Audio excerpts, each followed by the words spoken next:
বৃষ্টি শুরু হয়ে গেছে। বৃষ্টি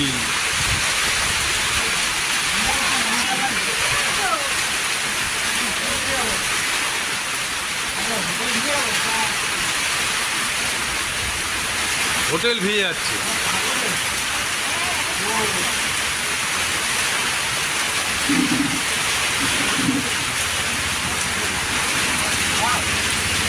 এত জোর বৃষ্টি পড়ছে, আমরা বৃষ্টির মধ্যে একটা জায়গায় এসে দাঁড়ালাম।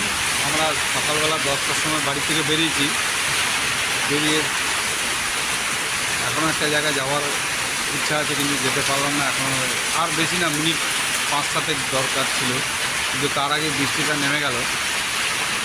এই ওয়েদারটা কিন্তু দারুণ ওয়েদার, কিন্তু হলে হবে বৃষ্টি করেই তো সর্বনাশ করে দিল।